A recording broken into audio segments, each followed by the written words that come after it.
বাংলাদেশের নবনির্বাচিত সরকারের শপথ গ্রহণ অনুষ্ঠানে অংশ নিতে ভারতের লোকসভার স্পিকার ওম বিড়লা, পাকিস্তানের সিনিয়র মন্ত্রী আহসান ইকবাল, ভুটানের প্রধানমন্ত্রী শেরিং টোবগে সহ দক্ষিণ এশিয়ার ৬ দেশের প্রতিনিধিরা ঢাকায় আসছেন।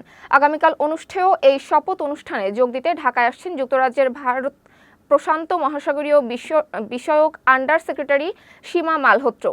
এছাড়া নেপালের পররাষ্ট্রমন্ত্রী বালানন্দা শর্মা, মালদ্বীপের পররাষ্ট্রমন্ত্রী আবদুল্লাহ খলিল ও শ্রীলঙ্কার স্বাস্থ্যমন্ত্রী নালিন্দা জয়াতিসা অংশ নিতে যাচ্ছেন। বাংলাদেশের নতুন সরকারের শপথ অনুষ্ঠানে অংশ নিতে অন্তর্বর্তী সরকারের প্রধান উপদেষ্টা অধ্যাপক মোহাম্মদ ইউনূস চীন, ভারত, পাকিস্তান সহ ১৩ দেশের সরকার প্রধানকে আমন্ত্রণ জানিয়েছেন। স্বরাষ্ট্র সচিব নাসিমুল গনিকে মন্ত্রিপরিষদ সচিব হিসেবে নিয়োগ দিয়েছে জনপ্রশাসন মন্ত্রণালয়। আর জনপ্রশাসন মন্ত্রণালয় থেকে জারি করা এক প্রজ্ঞাপনে এ তথ্য জানানো হয়। ডক্টর নাসিমুল গনি বিসিএস ১৯৮২ ব্যাচের প্রশাসন ক্যাডারের কর্মকর্তা। ২০০৯ সালে তাকে জনপ্রশাসন মন্ত্রণালয়ের বিশেষ ভারপ্রাপ্ত কর্মকর্তা করা হয়। ৪ বছর ওএসডি থাকার পর ২০১৩ সালে তাকে চাকরি থেকে অবসর দেওয়া হয়। ছাত্র জনতার অভ্যুত্থানের পর অন্তর্বর্তীকালীন সরকার তাকে সিনিয়র সচিব পদমর্যাদায় রাষ্ট্রপতির কার্যালয়ের বিভাগে চুক্তিভিত্তিক নিয়োগ দেয়। এদিকে নতুন মন্ত্রিসভার সদস্যদের শপথ অনুষ্ঠান আয়োজনে তৎপর মন্ত্রিপরিষদ বিভাগ ও তথ্য অধিদপ্তর। এছাড়া নতুন মন্ত্রিপরিষদের জন্য ধানমন্ডি সহ কয়েকটি এলাকায় ৩৭টি বাসার প্রস্তুতি ইতোমধ্যে সম্পূর্ণ হয়েছে। রংপুরে ৩টি সংসদীয় আসনের ফলাফল পুনর্গণনার দাবিতে জেলা প্রশাসকের কার্যালয় ঘেরাও করে বিক্ষোভ করেছেন বাংলাদেশ জাতীয়তাবাদী দল এর প্রার্থী ও নেতাকর্মীরা। রোববার দুপুরে ডিসি অফিস চত্বরে অবস্থান নিয়ে রংপুর ৩, ৪ ও ৬ আসনের ভোট পুনরায় গণনার দাবি জানান। এ সময় জাতীয় নাগরিক পার্টির প্রার্থী আক্তার হোসেন ও প্রশাসনের বিরুদ্ধে ইলেকশন ইঞ্জিনিয়ারিংয়ের অভিযোগ তোলা হয়। রংপুর ৩ আসনে বাংলাদেশ জামায়াতে ইসলামীর মাহবুবুর রহমান বেলাল, ৪ আসনে জাতীয় নাগরিক পার্টির আক্তার হোসেন এবং ৬ আসনে নুরুল আমিন বিজয়ী হন। কক্সবাজারের টেকনাফে প্রায় ২,৫০,০০,০০০ টাকা মূল্যের বিপুল পরিমাণ ইয়াবা সহ ২ মাদক পাচারকারীকে আটক করেছে কোস্টগার্ড পূর্বজন। কোস্টগার্ড জানায়, রবিবার গোপন সংবাদের ভিত্তিতে টেকনাফের নয়াপাড়া সংলগ্ন নাফ নদীতে অভিযান চালিয়ে এসব ইয়াবা উদ্ধার করা হয়। অভিযানে সন্দেহজনক একটি কাঠের বোটে তল্লাশি চালিয়ে ৫০,০০০ ইয়াবা সহ ২ জন পাচারকারীকে আটক করা হয়। এসব ইয়াবার বাজার মূল্য প্রায় ২.৫ কোটি টাকা। জব্দকৃত ইয়াবা বা আটককৃত মাদক পাচারকারীদের বিরুদ্ধে পরবর্তী আইনানুগ ব্যবস্থা গ্রহণের কার্যক্রম প্রক্রিয়াধীন রয়েছে বলে জানিয়েছেন কোস্টগার্ড। কিশোরগঞ্জের হোসেনপুর উপজেলার ঢাকা-নান্দাইল মহাসড়কের মাধাকলা এলাকায় বাস ও পুলিশের সিএনজির মুখোমুখি সংঘর্ষে এক পুলিশ কনস্টেবল নিহত এবং অন্তত ৪ জন আহত হয়েছেন। রাত ২টার দিকে এই দুর্ঘটনা ঘটে। পুলিশ জানিয়েছে, ওয়ারেন্ট তামিল করে একজন আসামিকে গ্রেফতার করে থানায় ফেরার পথে তাদের বহনকারী সিএনজিকে ঢাকা থেকে নান্দাইলগামী একটি বাস ধাক্কা দিয়ে দ্রুত চলে যায়।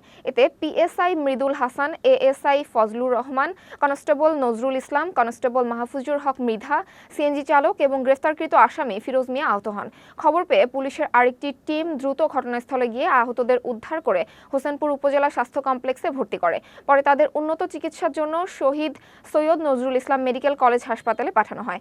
সেখান থেকে দুজনকে আশঙ্কাজনক অবস্থায় ময়মনসিংহ মেডিকেল কলেজ হাসপাতালে নেওয়া হলে কর্তব্যরত চিকিৎসক কনস্টেবল নজরুল ইসলামকে মৃত ঘোষণা করেন। নারায়ণগঞ্জের সিদ্ধিরগঞ্জ এলাকায় নির্মাণাধীন ভবনের সেফটি ট্যাঙ্ক থেকে অজ্ঞাত পরিচয়ের এক নারীর অর্ধগলিত মরদেহ উদ্ধার করেছে পুলিশ।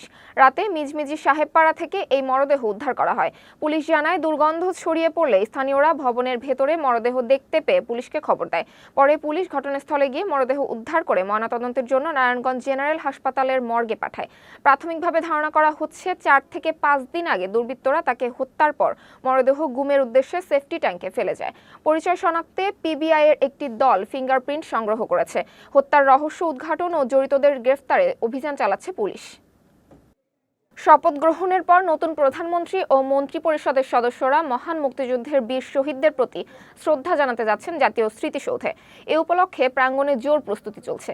স্মৃতিসৌধের বিভিন্ন প্রাঙ্গণ ইতিমধ্যেই পরিষ্কার পরিচ্ছন্ন করা হয়েছে এবং আইনশৃঙ্খলা বাহিনী সতর্ক অবস্থানে রয়েছে।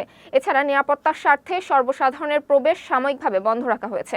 সরকারের গণপূর্ত বিভাগ জানিয়েছে, প্রধানমন্ত্রী ও মন্ত্রিপরিষদের শ্রদ্ধা নিবেদন শেষে স্মৃতিসৌধ পুনরায় সাধারণের জন্য উন্মুক্ত করা হবে। মেহেরপুর শহরের মল্লিকপাড়ায় মেহেরপুর ক্লিনিকে নাসিমা খাতুন নামের এক রোগীর মৃত্যুকে কেন্দ্র করে ভাঙচুর ও হামলার ঘটনা ঘটেছে। রাতে এই ঘটনা ঘটে। নিহত নাসিমা খাতুন মেহেরপুরের গাংনী উপজেলার গাড়াবাড়িয়া গ্রামের মুজিবুর রহমানের স্ত্রী। নিহতের ছেলে নাজমুল অভিযোগ করেন, তার মাকে জরায়ু সংক্রান্ত সমস্যার কারণে অপারেশনের জন্য অপারেশন থিয়েটারে নেওয়া হয়। অপারেশনের সময় চিকিৎসকের অবহেলার কারণেই তার মায়ের মৃত্যু হয়েছে বলে তিনি দাবি করেন। এদিকে মৃত্যুর খবর ছড়িয়ে পড়লে নিহতের স্বজনরা ক্লিনিকে এসে ব্যাপক ভাঙচুর চালায়। হামলাকারীরা ক্লিনিকের অপারেশন থিয়েটার ও বিভিন্ন আসবাবপত্র ভাঙচুর করে। এ সময় ক্লিনিকের চিকিৎসক ডাক্তার মিজানুর রহমান ও তার ছেলে ডাক্তার অভির উপর হামলা চালানো হয়। এতে তারা দুজনে আহত হন। পরে স্থানীয়রা তাদের উদ্ধার করে মেহেরপুর 250 শয্যা বিশিষ্ট জেনারেল হাসপাতালে ভর্তি করেন। মুক্তিবাহিনীর সর্বাধিনায়ক জেনারেল এমএজি ওসমানীর 42তম মৃত্যুবার্ষিকী গভীর শ্রদ্ধা ও মর্যাদায় পালন করেছে বাংলাদেশ সেনাবাহিনী। সোমবার সকালে সিলেটের হযরত শাহজালাল রহমতুল্লাহ আলাইহি মাজার প্রাঙ্গণে ওসমানীর সমাধিতে পুষ্পস্তবক অর্পণ করেন সিলেট এরিয়ার জেনারেল অফিসার কমান্ডিং 17 পদাতিক ডিভিশনের মেজর জেনারেল মোহাম্মদ আলিমুল আমিন। এ সময় সেনাবাহিনীর একটি চৌকস দল গার্ড অফ অনার প্রদান করে এবং বিউগলের করুণ সুরে জাতির এই গর্বিত সন্তানকে স্মরণ করা হয়। পরে তার আত্মার মাগফিরাত এবং দেশ ও জাতির অব্যাহত শান্তি, সমৃদ্ধি ও কল্যাণ কামনায় বিশেষ মোনাজাত অনুষ্ঠিত হয়। শ্রদ্ধা নিবেদনের আয়োজনে সামরিক ও বেসামরিক কর্মকর্তাদের পাশাপাশি স্থানীয় গণ্যমান্য ব্যক্তি ও গণমাধ্যমকারীরাও উপস্থিত ছিলেন। ফেনী সদরের ছাগলনাইয়া উপজেলার 5 নং মহামায়া ইউনিয়নের যুবদলের আয়োজনে ফেনী 1 আসনের নবনির্বাচিত সংসদ সদস্য মুন্সির রফিকুল আলম মঞ্জুরকে বিজয়ের শুভেচ্ছা ও পুনর্মিলনী অনুষ্ঠিত হয়েছে। অনুষ্ঠানে প্রধান অতিথি ছিলেন উপজেলা যুবদলের আহ্বায়ক কাজী জসিমউদ্দিন। মহামায়া ইউনিয়ন যুবদলের আহ্বায়ক কাজী আব্দুল মমিন সভাপতিত্বে অনুষ্ঠান পরিচালিত হয়। প্রধান বক্তা ছিলেন আব্দুল মমিন ভুইয়া এবং বিশেষ অতিথি হিসেবে উপস্থিত ছিলেন উপজেলা যুবদলের সিনিয়র যুগ্ম আহ্বায়ক শাহজাহান মজুমদার আজাদ ও পৌর যুবদলের সদস্য সচিব আলমগীর হোসেন। এছাড়া বিএনপি ও যুবদলের বিভিন্ন ইউনিটের নেতৃবৃন্দ উপস্থিত ছিলেন। সিরাজগঞ্জের সলঙ্গায় যাত্রীবাহী বাসে মাদক পরিবহনের সময় নেশাজাতীয় বুপ্রেনফিল ইনজেকশন সহ একজন মাদক ব্যবসায়ীকে গ্রেফতার করেছে র্যাব 12। রোববার দুপুরে গোয়েন্দা শাখার সহযোগিতায় র্যাব 12 সদর কোম্পানির একটি দল বগুড়া থেকে ঢাকাগামী মহাসড়কে মাদক বিরোধী অভিযান পরিচালনা করে। গ্রেফতারকৃত আসামির কাছ থেকে মাদকদ্রব্য ক্রয় বিক্রয়ের কাজে ব্যবহৃত একটি মোবাইল ফোনও জব্দ করা হয়। গ্রেফতারকৃত আসামি মোহাম্মদ দুলাল হোসেন জয়পুরহাট জেলার পাঁচবিবি থানার উত্তর গোপালপুর গ্রামের মৃত বাহার আলীর ছেলে। র্যাব জানিয়েছে তার বিরুদ্ধে আইনগত ব্যবস্থা নেওয়া হয়েছে।